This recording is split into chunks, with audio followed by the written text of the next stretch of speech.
Bankruptcy and its consequences. That's our discussion today on the Debt Matters podcast. We're going to help Canadians find solutions to their debt with licensed insolvency trustees from across Canada. I'm Wayne Kay. Coming up, we're going to talk about, what are the personal factors or predispositions that may cause a bankruptcy? What are societal factors or conditions that can cause bankruptcies? Are there other major causes of personal bankruptcy that maybe we haven't thought about? You're going to learn about this and a lot more with my guest today, Bonnie Hooley from L.C. Taylor, licensed insolvency trustee from Winnipeg, Manitoba. Hi, Bonnie. Hi, Wayne. Thanks for having me. Oh, it's always a pleasure, and this is going to be great because I've talked with a lot of people in the financial world about that B word, bankruptcy, and what causes it these days. I don't know, is it different than what it used to be, or has it kind of been the same since all of time on bankruptcy issues? I would say it's been the same since credit has been more available. I mean, many, many, many years ago, it was extremely rare for you to be able to get credit. And so clearly in those days, causes of bankruptcy would have been bigger things. But since credit has been readily available to the public, I think the causes of bankruptcy have, sort of been the same, at least in the 30 years that I've been doing this. Mm-hmm. Illness, breakups, sports, I heard was in there too. You heard sports? Yeah. That would be a fairly new one. I guess I would have put that under like overextension of credit or overspending. So relationship breakup is a pretty big one. Change in your family size can sometimes be one. Change in your job, unemployment, reckless spending. So there's all kinds of things that come into play. A lot of people like to think that, this could never happen to me, if I just did everything right. Unfortunately, in my experience, it can hit anybody, no matter how well prepared they are. If you just have the perfect storm hit you. I was trying to think, is there a way to guarantee you would never end up bankrupt? And I think the only way to guarantee you would never end up bankrupt is if you had no credit at all, which would include no mortgage and no car loan. But as soon as you have credit, there's always a slight risk that you could run into trouble with it. Right. Well, I'm glad you brought that up because bad things happen to nice people all the time. Yes. I know that sometimes, if you're a financial advisor, it kind of crushes you. The first time I had one file bankruptcy, I'm thinking, no, I get it. Like, unless you understand it can happen to anybody, you're going to be playing the judgment game. So because of who I see everybody, people that tried, people that didn't try. And, clearly the people that tried and, did everything as I would quote unquote, right. There's less of those that end up bankrupt. And the people that are irresponsible and recognize it a little too late are probably more common. But, there's no bankruptcy gene that says you're going to end up bankrupt or because my father did and my father's father did, that doesn't mean you'll end up bankrupt. Just it depends on the circumstances. On that note, it kind of does make me smile when we do have second and third generations bringing in their family. I'm kind of like, well, at least you know where to get the help. Right. It's just too bad that, you weren't able to avoid us altogether. So when you talk about personal factors or predispositions, are there any that do cause bankruptcy or no? No, there are no predispositions to bankruptcy. I didn't think so. Yeah, I put that out there because I think people think, oh, well, it wouldn't happen to me. Well, that would mean there's a predisposition, and there isn't a predisposition. And societal factors as well. You can't say that a societal factor caused a bankruptcy, like, oh, unemployment is crazy high, so I had, of course I had to go bankrupt, or inflation was crazy, so of course I had to go bankrupt. Well, those would be contributing factors. If those caused bankruptcy in themselves, then, every time inflation went crazy, everybody would be bankrupt, or every time someone lost their job, they would always be bankrupt. So those are factors that definitely push people over the edge. And when they come together, can make a perfect storm. But in themselves, they can't be the cause of the bankruptcy. Well, so you've taken away the predisposition, societal factors, the conditions. What is causing bankruptcy? I would think the number one, at least these days, that I'm seeing are relationship breakups. And that's, in my opinion, one of the hardest ones to protect yourself against, because you can't live your relationship like it's going to end. And when you're in a relationship, there are benefits to, the shared resources. And unfortunately, though, when you're used to having shared resources, then when the relationship ends, it does, put the family in a big financial blow. So that would be one of the bigger ones that I would see that would be a cause. Job loss, for sure. For people that are self-employed, a lot of them, the major causes would be non-payment of income tax. It's so easy when you're self-employed and having to put away the taxes yourself to say, well, I'll put it in the bank account and I'll pay it at the end of the year. And then as soon as something major happens in your business, you go, well, I'll just borrow from that fund a little bit. And then you're on the slippery slope. And so many small businesses that fail, it's usually because they started with a bit of non-payment of income tax. Well, darn that. That's not good. No. But there's no there's not a big lesson, when you start your business. Sadly, you don't have to do too much, homework in order to make sure, well, this is from now on how you have to take care of the finances and the bookkeeping. Yes. And a lot of people that are really good at their skills, a carpenter could be fantastic. Carpenter isn't always great at the books. So when someone does file that, was self-employed, I strongly recommend that each month they actually send a payment off to CRA, just like we have to do when you're paid by T4, because, then the money is gone. It's out of sight, out of mind. And, at least it'll make a huge dent towards covering the taxes at the end of the year, or maybe it'll cover it fully and you'll get a small refund. But at least you won't owe as much because it's gone. So that's for self-employed people, a really big thing, because it is a big trap. There are going to be unexpected expenses when you're self-employed, and you're going to want to dip into the only fund that's available, which is the taxes you haven't sent off to CRA yet. Right. Okay. And you know how I mentioned sports at the beginning when we started chatting? I am in a huge hockey town, and it's all about hockey, and it's all about giving the kids the greatest advantage.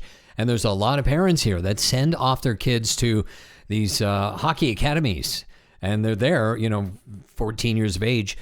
They're moving to another city, playing along, and those academies are $40,000, $50,000, which I just found out about this year, that they're paying $50,000 to send their kids to play hockey in these academies, and it's 2-3 years that they're in there. And then if they have 2 kids, that's a huge chunk of money that if they don't have that set aside, and who's got an extra $200,000 sitting in your bank when you're raising kids? I don't think very many people do. Yes. And I mean, I'm sure they're all hoping, that they're going to be the next big player. Yeah. And if you're not a hockey family, you're not aware of the expenses, because I do know that some people, when they start to get into hockey, even just the beginning stuff with getting the equipment and the skates and the sticks and everything else, it's like a massive expense, not 50,000 massive, but I would think it's one of their bigger budget items other than their mortgage. And so, if your kids are interested in playing hockey, which we all encourage Canadian kids to do, then you do have to really budget for that, because that could absolutely throw a family over the edge financially. Mm-hmm. Any other ones that we can think of that do have, causes of personal bankruptcy? Well, irresponsibility, nobody likes to talk about that, but irresponsibility can happen at any income level. So lots of people who make a lot of money aren't paying attention to where they're spending their money. And so that can creep up on them, and they can suddenly realize, like, whoa, I'm in way over my head. And if I paid attention, there's no reason I had to get this way. Mm-hmm. And, the lower income people who are irresponsible, they usually get hit faster because they don't have as much wiggle room to catch up on it. So at any income level, you always have to pay attention to your spending, because irresponsibility with your finances can, cause financial trouble. A lot of people, when they start getting into credit, or they're younger and they're not experienced in it, they get behind, and then they have the mess, and then they're ashamed to get it cleaned up. So, if that happens, talk to an expert, talk to Elsie Taylor and Company, talk to a trustee, a licensed insolvency trustee, because we can help you get back on track so you don't have to carry the mistakes that you made, for the rest of your life. There's things under the act to help honest and unfortunate debtors get back on their feet. Mm-hmm. And so, but irresponsibility is a cause that nobody likes to talk about, but it still is a cause of bankruptcy and a pretty big one. But Bonnie, when they come into your office and they sit there and they just go, I admit it, I was irresponsible. I did some dumb things financially. You don't then say, well, get out. We're not going to help you because it was your fault. There's still, even if things have gone sideways and you know you were involved in it, it's okay to reach out because there's no judgment.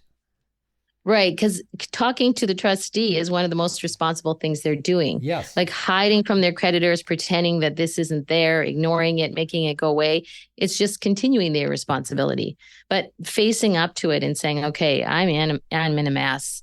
Let's get back on our feet. And I'm always glad to help people because the sooner you come, the more options there are for helping you. And, if I can help you avoid a bankruptcy, I'm going to do everything I can to do that. Mm-hmm. And so, to me, judgment isn't a part of it because, as I mentioned right at the beginning, bankruptcy can happen to anybody. And so just because your cause of bankruptcy may have been irresponsibility doesn't mean that you should be shunned. I mean, people get sick because of irresponsibility and we don't shun them. We don't shun a cancer patient because, they smoked. But smoking can cause cancer. So it's just like financial trouble. We're not going to look at what caused it. I mean, we are in the sense of helping you to avoid it again in the future, but we're not playing a blame game. We're here to help people, not to make their situation worse. What I find is most people blame themselves way more than anybody else would. I can see that. We know. So it's okay. Anything else? I think when it comes to personal blame on why we're doing this. Not with regard to personal blame, but I do want to sort of address like how bankruptcy does address the cause of the bankruptcy. So one of the factors that happens when you file an assignment is that there is a required counseling session. And in that session, it's to look at what got me here. And so the reason for that is that if you do have a cause of bankruptcy that, can be helped, like a gambling addiction, irresponsibility, other addictions, then, or if it's bad budgeting, then we can give you some tools to help you in the future so that at least you'll have a leg up on others and, so that you can potentially avoid a second bankruptcy when those perfect storms hit you or when you do get hit by many of the factors that can push you over the edge. So we don't have a cure for avoiding bankruptcy, but we definitely, can help you to not see us again if possible. Right. Identify what went wrong and try to correct that. We're yes, tweaking. Absolutely. Okay, life tweaking. You mentioned when we were talking about causes and the income tax and people who are self-employed, is there a difference between personal bankruptcy and business bankruptcy, or is it similar for cause? It depends on the size of the business. So if it's a small self-employed business, the person basically is the business. Yeah. So the causes of bankruptcy that would cause someone to personally file bankruptcy may also cause them to file their business bankruptcy.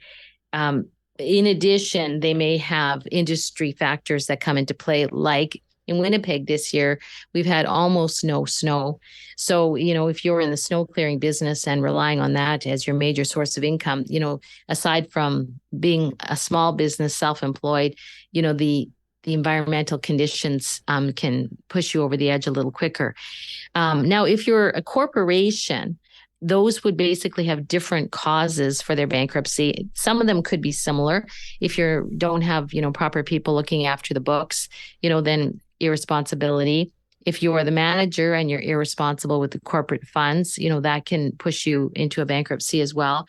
But if you're a fairly large corporation, like Air Canada or something, then you're going to be looking at more the industry things that can affect your business. And those aren't things that we'd really get into this podcast right now, because those are few and far between and they get boring. They're the kind of things accountants would want to talk about. Ooh. Yeah, we don't want that. We're boring them enough, Wayne. Oh, no, this is good stuff. I love this because you get to learn. It's okay to make a mistake and you learn more from those mistakes. And yeah, we wish it wouldn't have happened. We wish things went well and everybody had savings, but We don't. We're Canadians, and we've seen a big change in our country in the last 4 years, for sure. We're definitely seeing a divide. We're seeing record debt being carried by people. And Yes. and it's really weird looking at, I look at hotel costs or, things like that. I'm going to go to somewhere for a vacation. And if you're going to go to like Vancouver, it's $400 or $500 a night. And I think, well, if Canadians are having such a tough time, who has this much money to be spending on these vacations and getaways? So we're really seeing a divide. Don't you notice? Do you notice that? Yes. If you're good with budgeting and you're saving and doing everything proper, you probably haven't been able to keep up with inflation. And the Vancouver one's a good example. The downtown Vancouver hotel for one night in May right now is $850. And I'm just like, wow, you can take a whole vacation for that, depending on where you're going, especially in little old Manitoba. Yeah. So, nobody budgeted for those kind of increases when they were planning their vacation, saying, okay, next year we're going to do this. You didn't plan that the price of the room would, go up 2, 3, 4 times. So those inflation things, for people who are planning a vacation might mean, I can't take that vacation.